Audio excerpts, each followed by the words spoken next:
Hey everybody.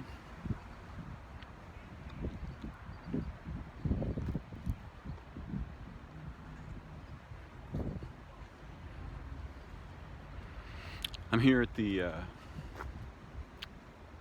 lawn bowling fields. Here's the entire geranium nation.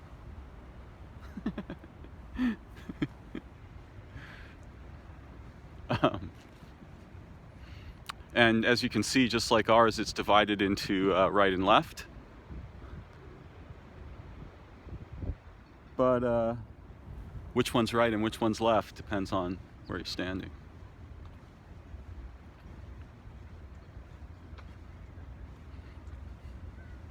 You know, when I stand across from someone, my right becomes their left. And so we have to reverse if we want to know, for example, which side of their face is the right side. And it's unfortunate that we have this idea of rightness transferred. And in case you didn't notice, right-handedness is dominant, so that's an in-group. Right? And it's an in-group we corral children into who might have been ambidextrous or left-handed. Yeah? Great stuff. But important to think about, because we're bilaterally symmetrical animals. But there is actually this idea that the right side is right. And I don't know if this trope, I'd love to see the examples of languages in which this trope doesn't transfer, right? In which, for example, the word used to refer to the right side of our bodies is not the same word that is used to indicate the good, the true, the correct, the authorized, the orthodox, the trustworthy.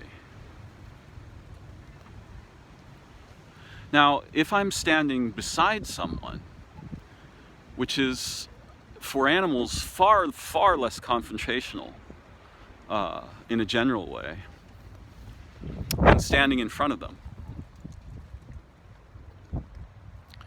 then what? Well, I'm still in a situation where my left hand is on the side that their right hand is on.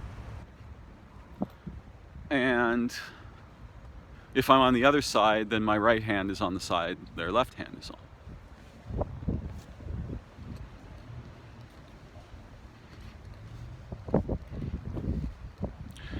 Now, I've accidentally wandered into a topic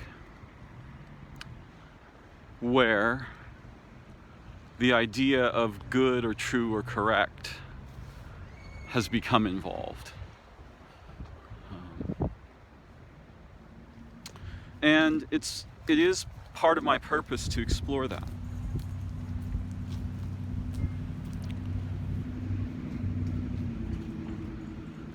We are, strangely, born of conflicts.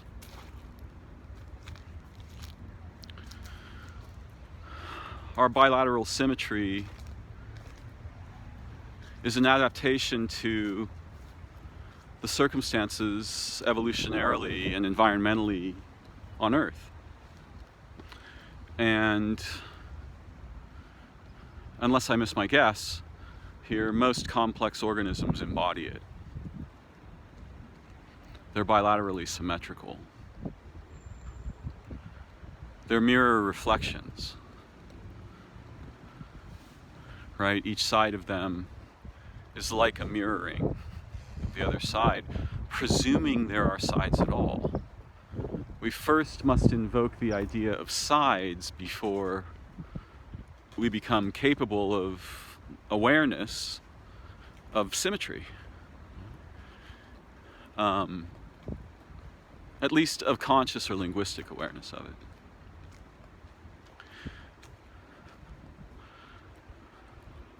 But to walk, I don't move both my feet at the same time, though I might to jump. And so precedence is traded off back and forth between the aspects of my body when I'm walking.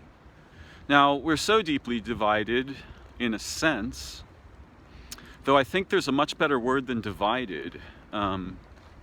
There is the idea that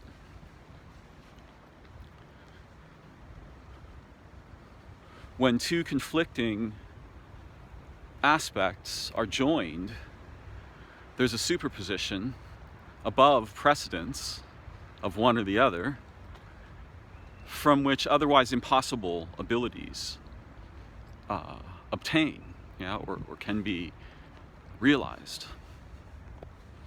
And this is, in my view, an analogy drawn from nature.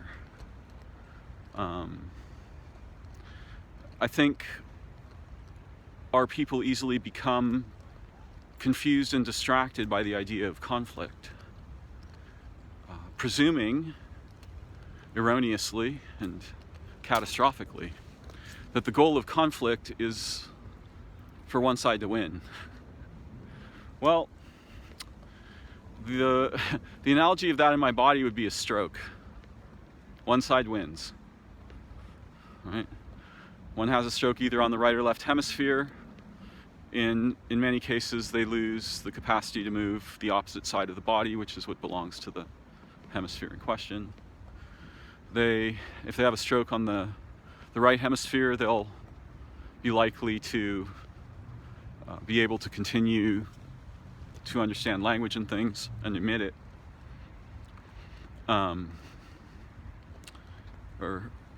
if they have a stroke on the left hemisphere, they're likely to lose the capacity to speak. So faculties, though both of our hemispheres participate in them, most of them, they appear to be at least fuzzily localized, and may in fact be a result of the difference, right? The differential between the two sides of our corpus callosum, if I've got that right, surface wrinkly stuff of our brains.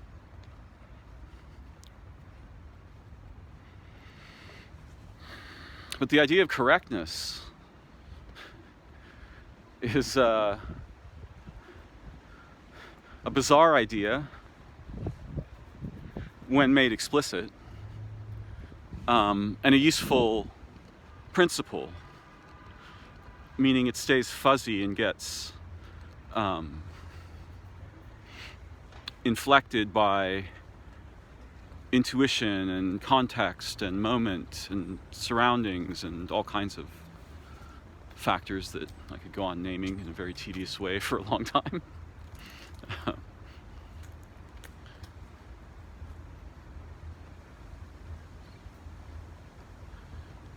Strangely, in our language, correctness is associated with the right side of the body.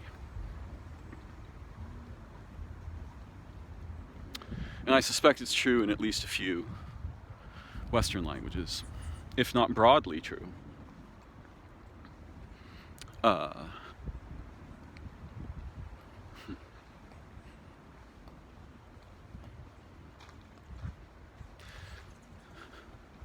Principles can be useful conveniences.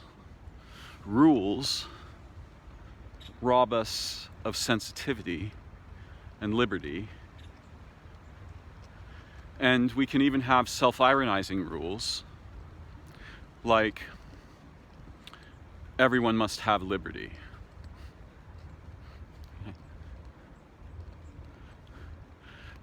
When rules become explicit, our interiority and our consciousness collapses either into obedience or rebellion. And hopefully that sounds at least modestly religious.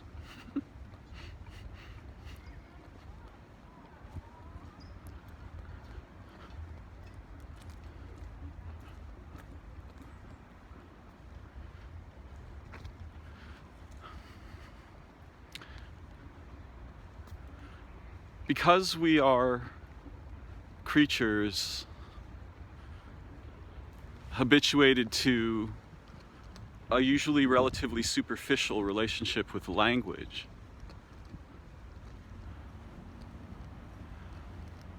the language in which we think about things and our responses to language we read or hear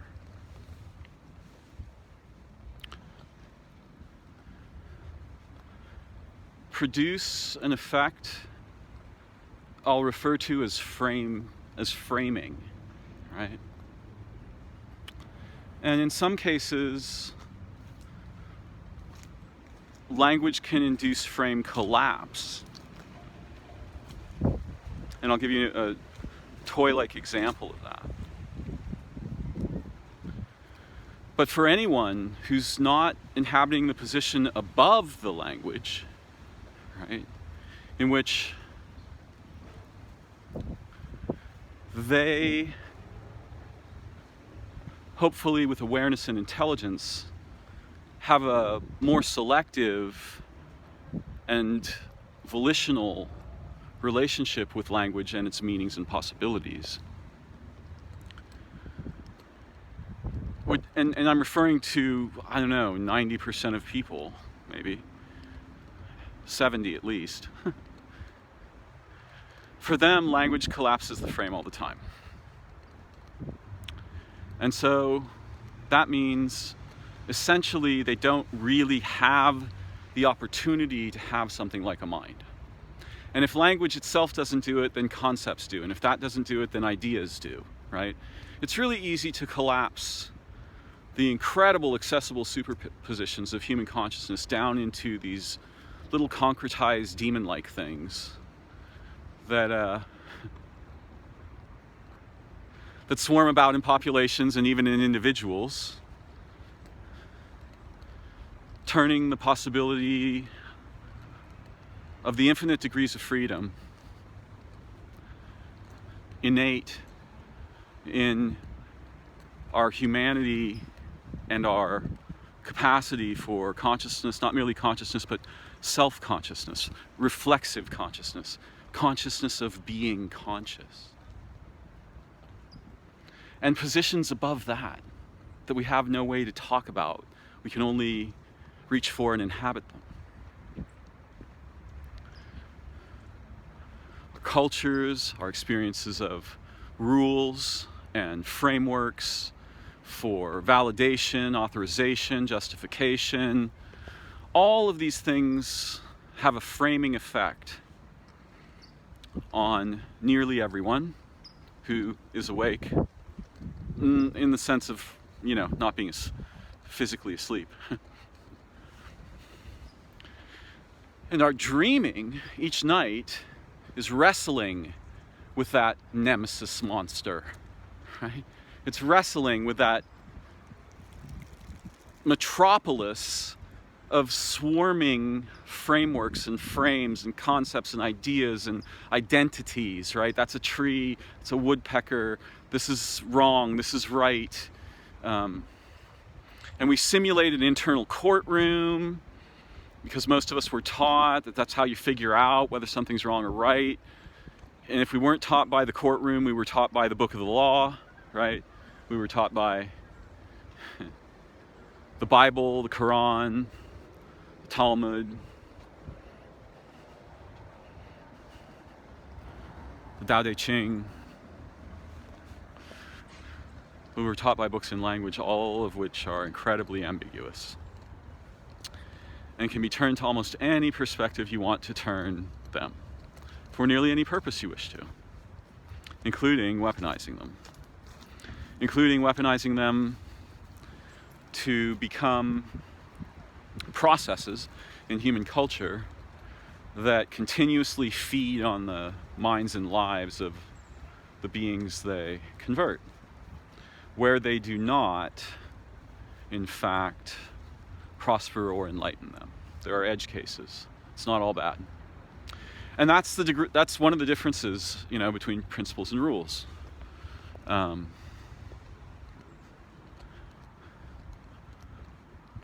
Principles are the result of a perspective of concern or awareness or memory.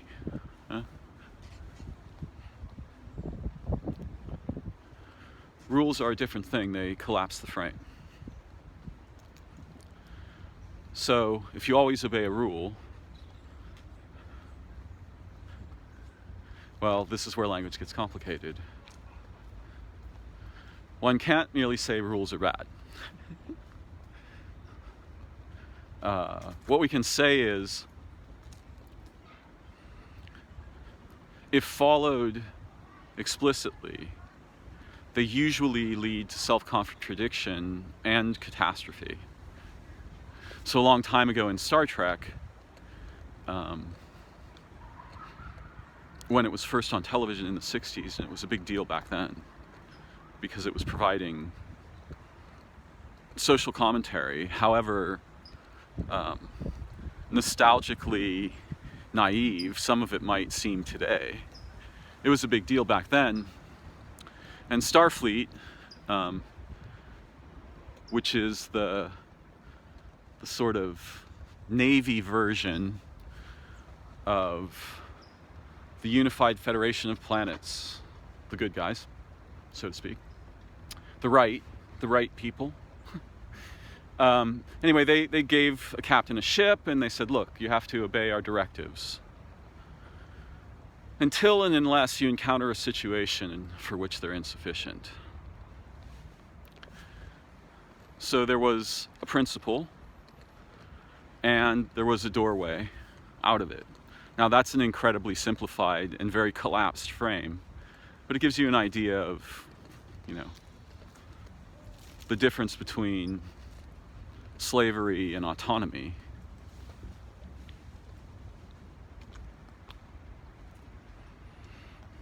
A difference within that array of concerns.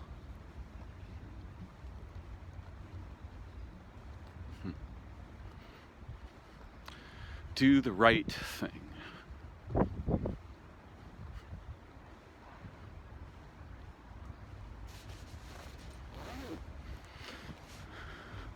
It's almost impossible to because it doesn't say do a right thing, it says do the right thing. Like there's just one right thing to be done? Really? Okay. See the frame collapse? But I'm going to collapse the frame a little more clearly here for a second using language by posing a toy. And the toy is, this sentence is meaningless. Now, does language decide for us its own value? Can it? In other words, can language jump up above minds and declare facts to them the way this statement and many of the ideas presently popular do? You see the frame collapse? It doesn't just collapse the cloud of ambiguity and concern and perspective and awareness and intention and motivation and memory. It doesn't just collapse that into language, which is already an astonishing collapse. No, it actually collapses minds themselves into language, proposing that language tells minds what to read, how to interpret it, which thankfully is not so. But you can see the collapse. And if we naively accept the frame collapsing stuff that's going on all around us, which is actually an attempt at disambiguating the incredible swarming, seething ambiguity that is the nature of life, even when it reliably stays together around me. You know, it doesn't just dissolve suddenly into chaos, hopefully.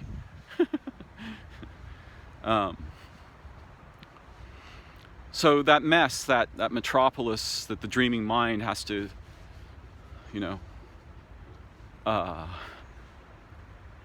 try to ameliorate and try to heal every night. And by the way, this is what our dreams are about. You don't have to take my word for it. Just play with the perspective and see what happens for you. This metropolis of frames and frame collapse and bizarre abstraction intrudes into what we might otherwise experience as astonishingly spacious, liberated, and liberating awareness and medicinal heartfulness and natural humility and reverence and awe and wonder and play and ecstasis. Yeah? No, we get the metropolis mostly instead. And all of its imperatives and projects, which include sacrificing ourselves to it. In case that wasn't clear, because if, as a human being, you don't have the opportunity to explore and discover the unimaginable faculties available to you as consciousness, then you have been deprived of what is among the most fundamental of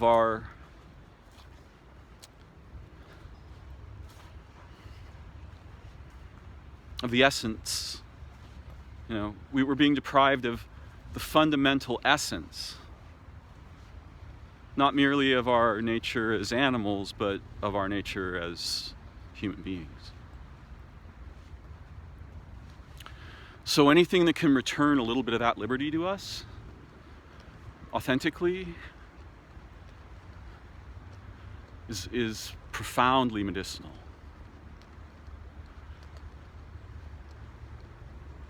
And I'm very interested in that goal,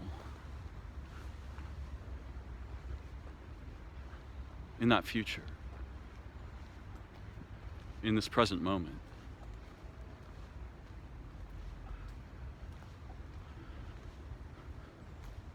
Like someone who watches birds who've had their wings bound to their bodies all their lives. This is how I feel about our people.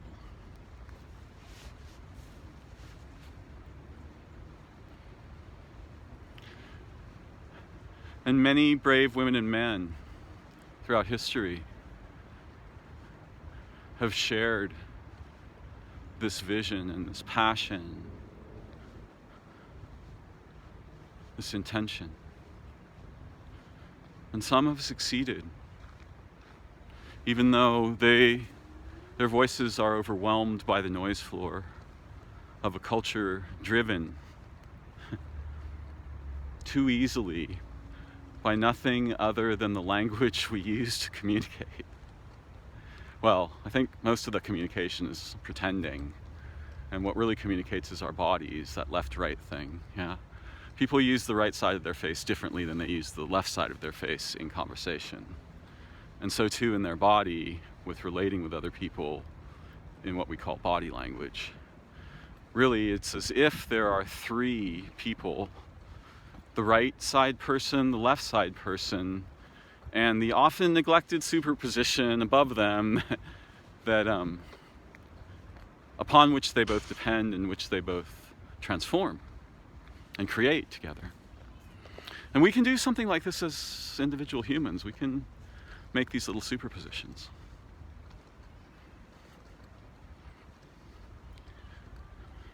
We do it all the time. We're just not necessarily aware of how powerful or transformative it is, because in our minds it seems normal. We've normalized it.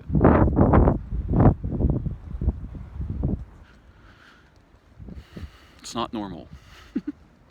Or rather, it's non-ordinary, even though it is among the most ordinary things that humans do all day. They just don't do it freely. They do it mostly according to habits and frameworks and the results of frame collapse and all kinds of crap like this. Sort of like broken robots, right? Mostly robotic, but some modicum of free will left that is easily deflected by causing them fear, outrage, desire, nostalgia, hatred, prejudice, bias, all of these things. How are we to contend with such a diverse library of threats? Well, there isn't a rule for that. There's some principles, but... So something occurred to me earlier while I was listening to a podcast, and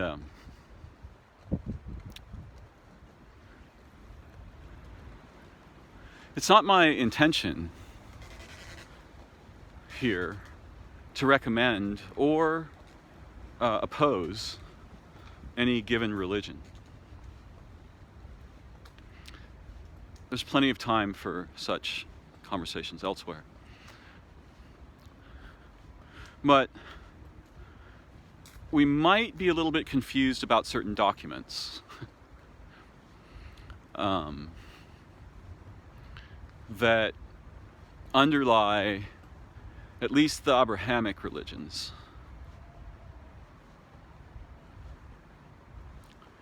And for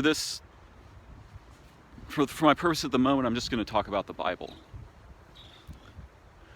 So for the in-group people, the people who say we are religious, we believe the Bible. By the way, what an astonishing frame collapse. We believe a book. I mean, that's a really weird thing to say, because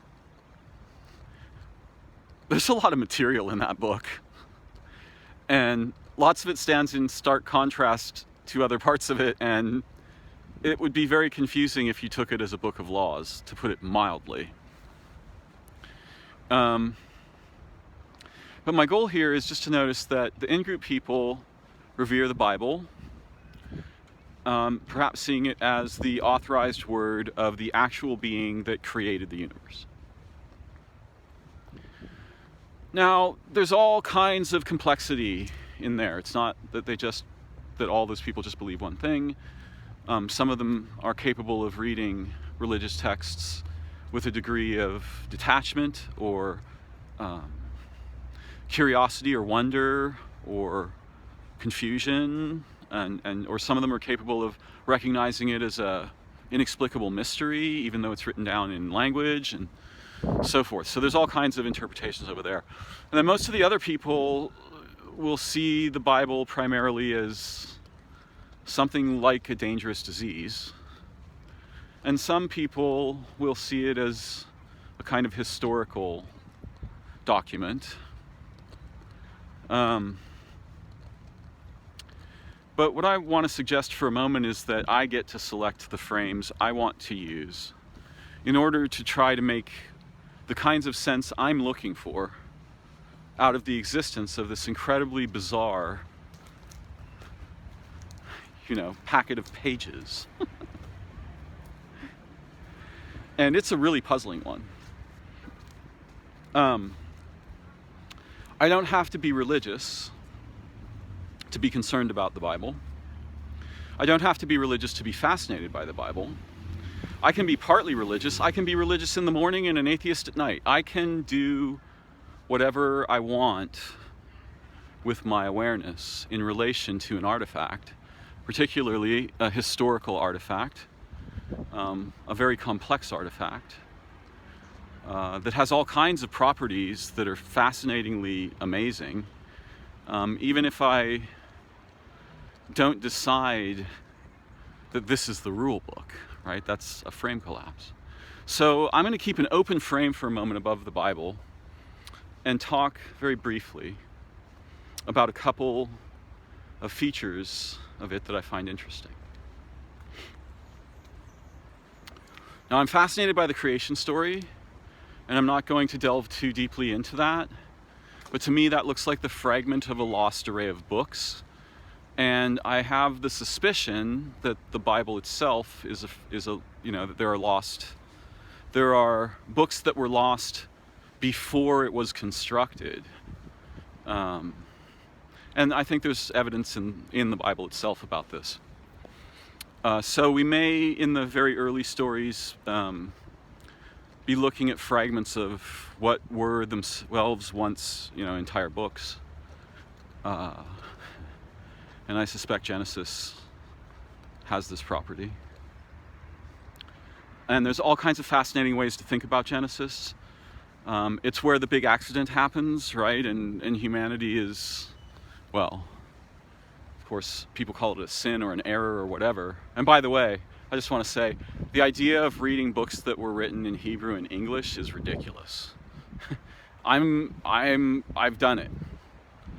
But I encourage people who are actually interested to learn the languages that the documents were written in, and particularly Hebrew and Aramaic and I think a specific type of Greek,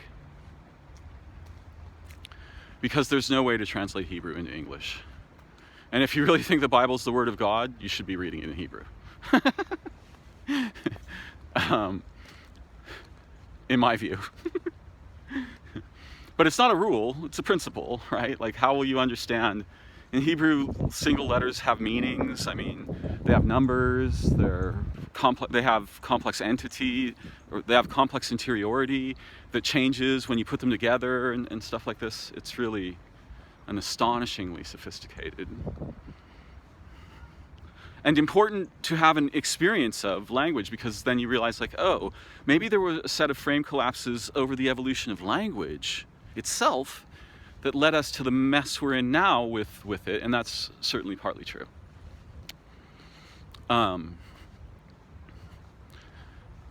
Originally, Hebrew had incredible ambiguity because, compared to written English, because the vowels weren't written, they had to be supplied by a living mind. Think about that for a moment. That means there's no such thing as a written word. If you don't complete it with your mind, the word isn't there. How about that? Doesn't that sound interesting? So it would probably be really difficult to make an explicit declaration in Hebrew, in written Hebrew, although I'm sure people who speak and write Hebrew will disagree with me about that. But there's a incredible feature there, right? That will not write the spirit words, the words that flow. We'll write only where they stop, only kind of the consonants, fricatives and such. In any case,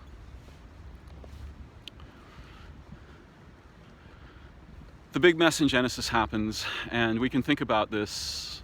One way to look at it, and it'd be good to have 7 or 8, but I don't have that much time, is just that this is the onset of representational consciousness. What happens at the tree is that we learn how to think about things as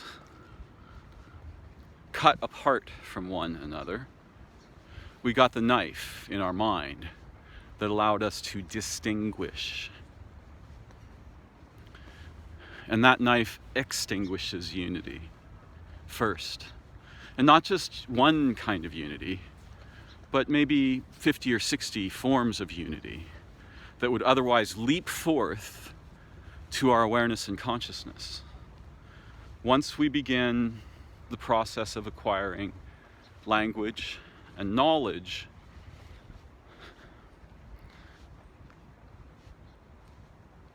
the faculties that comprise the origins of our awareness begin to collapse toward those frames and toward the processes of making, sustaining, defending, reinforcing these frames. And this is what the dreaming mind comes at night to try to kind of wash away. And it succeeds when we're children, right? Because we don't have a huge frame collection yet. We haven't been metropolized. I've coined that term now.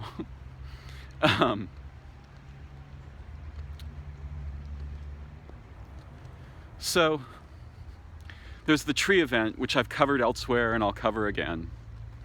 But it's one way of thinking about it is it's the onset of the capacity to think and to feel distinct from everything, to feel isolated, alone, to isolate things, to compare them, to evaluate them, to name them, to associate them with qualities, specific, denotated, explicit, concrete, declaration.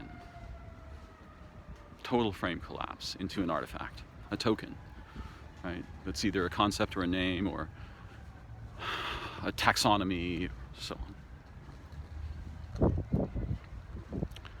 Resulting in tokenization, right? And this replaces awareness and consciousness. So this is one way of looking at it. There are many other useful ways, but right after that, 2 children are born. And these 2 children and the 2 sides of our bodies are very important, to put it mildly. Somehow, perhaps mystically, perhaps by incredible observation, perhaps by union, direct union with the divine, the ancient Hebrews and indigenous peoples all over the world were aware that we're bipolar animals, we're bisymmetrical, but we're also, these 2 sides conflict. And the story of Cain and Abel occurs. And in this story, the guy who draws lines in the earth, who raises crops, kills his brother, who's much gentler, and watches over flocks of animals, Abel or Hevel. So, a bunch of stuff happens, the 2 children are born. This story gets repeated in cultures that vastly predate the Bible. Cain is like the right side, Abel's like the left, which is, by the way, the side without which you have no heart. Also, probably the side in most of us associated with dreaming. Cain kills his brother, becomes the progenitor of mankind, humanity, however you want to say it, our species, our cultures, primarily. And then, so this is the crucial origin story, and that's something that, believe it or not, happened to every single one of us in childhood. But instead of happening in a nation, it happened in a cranium. Eventually, the frame-like forces overcome the dreaming force. Our imagination begins to die in various different ways unique to each of us, and more severe in many of us than in others. Artists often preserve more of this, creatively minded people who are playful, manage to preserve some aspect of Hevel's character in waking mind. And again, these are just perspectives I'm suggesting for a moment, and I'm going somewhere with this.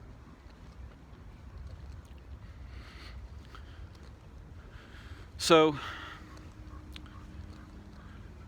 at some point in my life, this hand began to dominate my activities. And I reinforced that, and it was reinforced by my parents and my peers and the tools and manipulable objects, that I would encounter, all of which were made for right-handed people.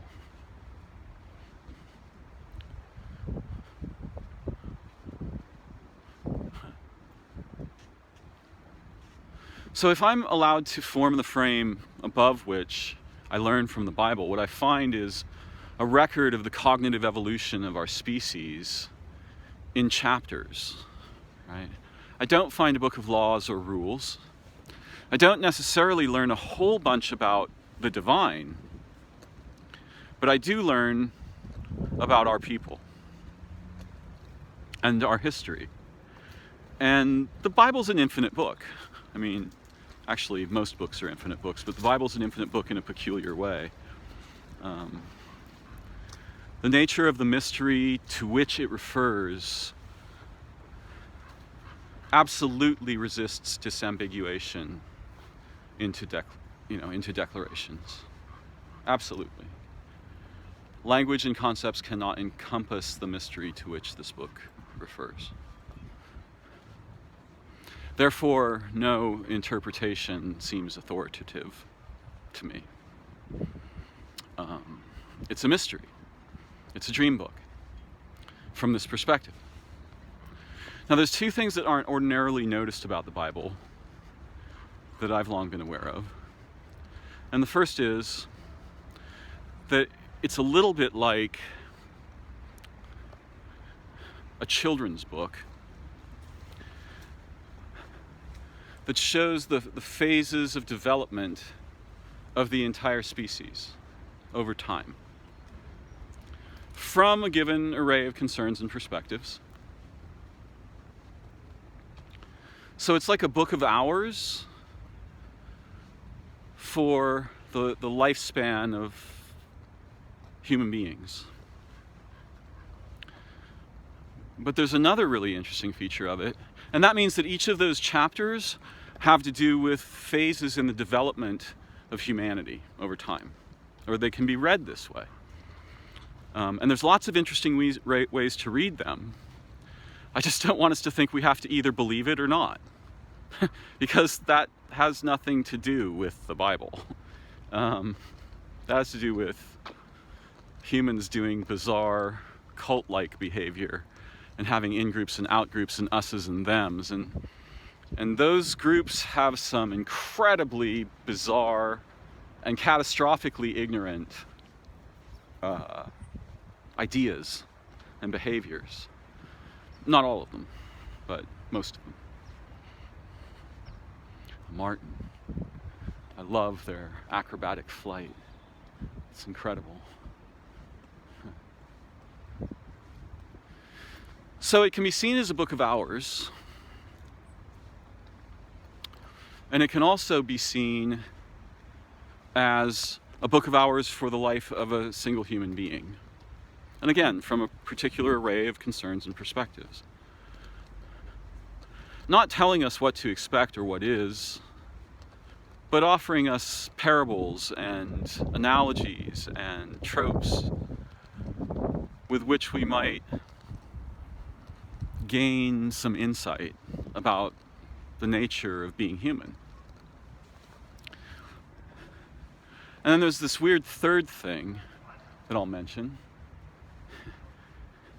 that I find it rather surprising that it's not more widely suggested. That if you read the Bible carefully, you'll see this heartbeat happening. And what the heartbeat is, or not what it is, but from this perspective, it takes on the appearance of the attempted resurrection of Abel, right? Abel is killed. This is a big deal. It's the first murder in the Bible. It's the first lie in the Bible. It's done by the guy, it's done by the guy who becomes apparently the father of all future people, right? This might be a metaphysical being, a primordial being, yeah, may not be a human. And this mostly gets overlooked in religion. All of these three things that I've said, though I'm sure some people will have encountered similar ideas. I think the last one is actually kind of the more radical one, where as you step through the Bible, you can feel this ebb and flow, right, of the presence of Abel, his spirit, his character. Hevel, which actually means puff of vapor. Right, he's a cloud. He's uncollapsed to frameworks. Right, he's transforming in atmosphere. Yeah? He's the flock on the landscape. He's the murmuration of birds in the sky. Right, the transforming shape, the dancing unity of thousands as one.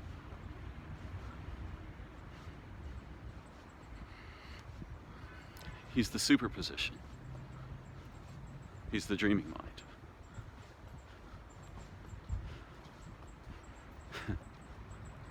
And he doesn't want to kill his brother, so he remains imprisoned for most of us, for most of the day. And his brother deals with all those frame thingies. Now I'm just using the masculine gender. We can think of Cain and Abel as women if we want. You know, you can play with the story however seems appropriate to you.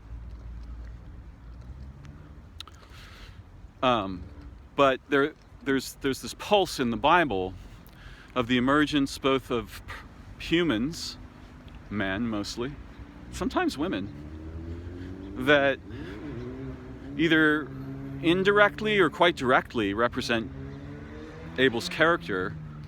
And one way to understand the birth of Christ is as the announcement to the world that Abel is now back online, right? In the waking world. That Abel is coming back online, so to speak, and thus will come to life again in each of us. And the precedents will invert, right? So that the gentle, intuitive, creative, playful participation, intimacy of Abel will guide the frame maker and will resist frame collapse in play, as we did when we were children. And of course, if indeed this perspective is useful and truthful, then what happens, to Christ is tragically preordained. Because at that time, the world was seething with the wrath of Cain, in a way. And one of the weird things about Cain is it produces combatant-like formations of humans and thought and perspective and belief that tear each other apart, right? There's an old drama triangle going on here that might be important to have some insight about. And the ancient peoples were aware that it was related to the sides of our bodies. It's unknown whether they understood that this side of the brain related to this side of the body. It seems likely, though, because it can be observed from injury. Yeah? Various kinds of injury from battle and misadventure. So yeah, I just wanted to present these three perspectives on the Bible. Like it's a profound document that can shed light on the development of human consciousness over the span that it reasonably covers. And it gives us some insight. There's some kind of secret insights hidden in there all over the place for those curious enough to look at it as like a mysterious mirror rather than a set of declarations. And this doesn't require anything like religion. You don't have to believe in anything to have this experience of the Bible if you so desire. And I'm not even recommending it. I'm just putting this on the table so that there'll be a few more perspectives other than this is the Word of God or this is nonsense. Because that's total frame collapse. There's no way we're going to be able to make any sense out of something if that's our, if those are the choices on the table. I'm going to definitely invent like 7 other choices. That's a cage. That's a cage with one wall that I'm not walking into.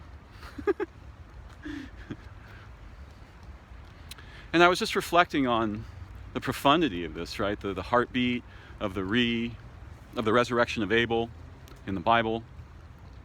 What that might mean for us if we became aware of the opportunities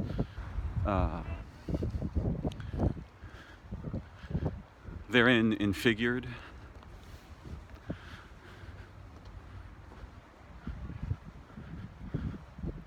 It seems to portend an astonishing liberation from the relatively cruel confines of language and conceptual thought when we are subject to them. When they tell us what to think and believe, or whether they prime us by showing us a frame, knowing that makes an impression, using that nuanced or subtle move to then intrude or invade into consciousness or belief and plant the seeds of metropolises and frame collapse. And when that campaign succeeds, we are deprived of degrees of liberty, forms of liberty in consciousness and relation, so concretely that we will not only forget they ever exist, we'll be incapable of we'll be incapable of imagining them. And so we are then fodder. We are then the victims of the frameworks and the institutions and the sort of false, abstract, crust-like crystallizations of culture and economy and war and religion. And our wings get glued to our backs.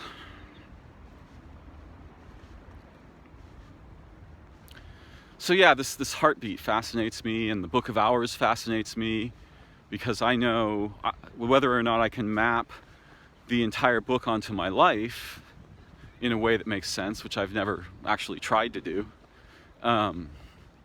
It's pretty easy to see that Genesis happened to me, right? And something like the apocalypse, the end of life, will happen to me. And there was something like the resurgence of Abel in me, and there was something like his inexplicable crucifixion in me. So the analogy overall it intrigues me. Right? I'm not convinced, but it's intriguing. And the same thing about, right, this is a map of the developmental arc of our species. Maybe the apocalypse is forever. Maybe it's a morphogenesis. Yeah? Or maybe at the end our species transforms. It's not entirely clear. There seems some promise of that. Right and left, right and wrong, good or bad, above and below, on my side.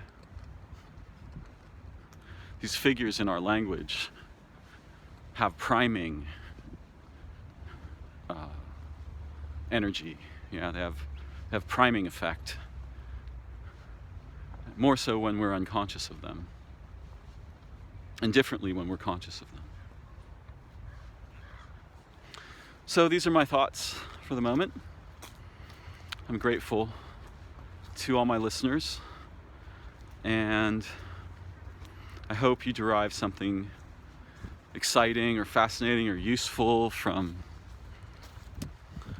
sharing time together, helping me get a little exercise in my body and my mind, and maybe, if I'm lucky, my consciousness.